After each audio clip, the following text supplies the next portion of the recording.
Wondering how far your BAH will go in Dayton? If you've got PCS orders to Wright-Pat, this is the video you cannot afford to skip. I am breaking down the real cost of living here in 2025. Housing, utilities, childcare, transportation, the stuff that actually matters when you're planning a move. By the end, you'll know exactly how far your allowance stretches and what choices will make the biggest difference for your budget. A lot of people hear Dayton, Ohio, and immediately think it must be cheap across the board. Not quite. Your cost of living depends heavily on where you live, how far you're commuting, and the lifestyle choices you make once you get here. Let's start with your biggest expense, housing.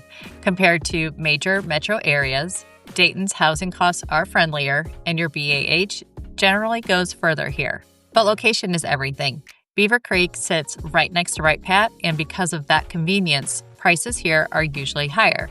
You'll find a mix of established homes built in the 70s and 80s, along with newer subdivisions with bigger floor plans. Fairborn is even closer, and while it's more affordable overall, it leans towards smaller starter homes and older neighborhoods. The trade-off? You'll save money and cut commute time, but you might not find as many newer developments. Head south into Centerville or Bellbrook, and you'll see larger homes, more traditional suburban layouts, and bigger lots. These are often among the higher priced areas, and you'll also add about 20 to 30 minutes to your commute each way. Huber Heights and Riverside are other common options.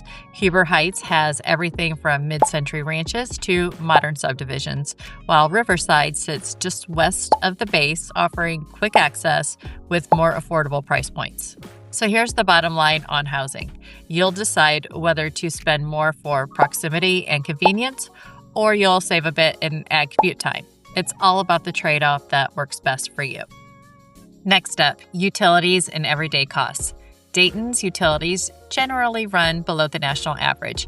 A typical electric bill for a single-family home is in the $120 to $160 range, with natural gas higher in the winter months. Water and trash are often bundled and fairly predictable. Groceries and everyday shopping are also manageable. On average, grocery costs here are 10 to 15% lower than in places like Washington, D.C., San Diego, or Seattle. If you're moving from a high-cost coastal station, you'll notice your paycheck stretches a lot further here. Sales tax is also lower than many big metro areas, which means eating out, shopping, and basic services can feel less expensive. Whether it's a weekly grocery run or grabbing dinner downtown, you're unlikely to get the same sticker shock that you would find at the higher cost duty stations.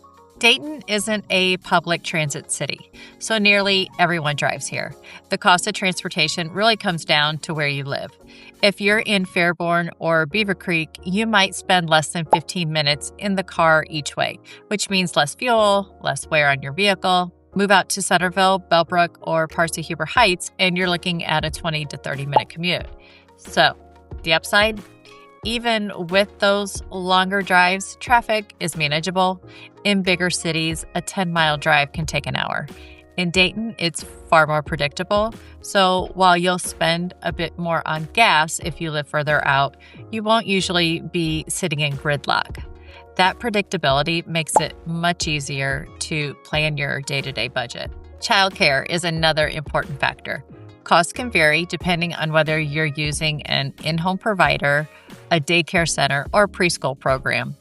In peak PCS seasons, especially summer, spots can fill up quickly, so it's worth making those calls early.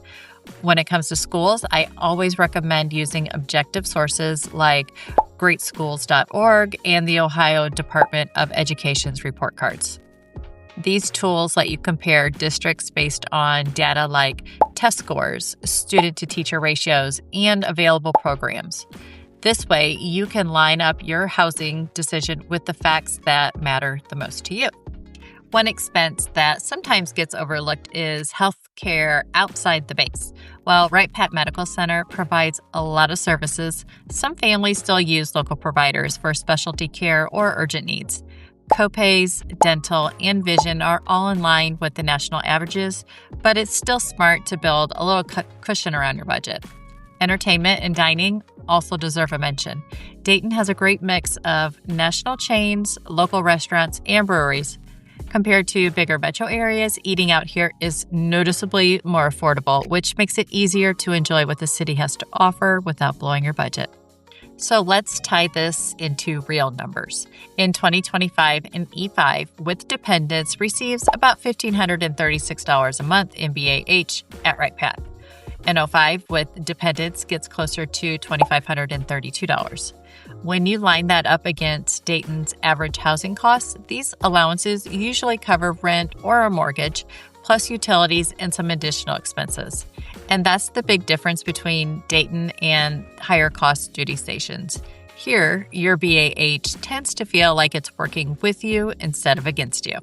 So that's your 2025 cost of living breakdown for Dayton: housing, utilities, transportation, childcare, healthcare, and more. If you're planning your PCS to Wright-Pat, the next step is figuring out where to live. Click right here to watch my video on the top neighborhoods near the base. It'll give you a clear picture of commute times and housing options. And if you'd like a deeper dive with checklists and resources, I've put together a free relocation guide. You'll find the link in the description below. But first, go watch that neighborhoods video so you know exactly what to expect.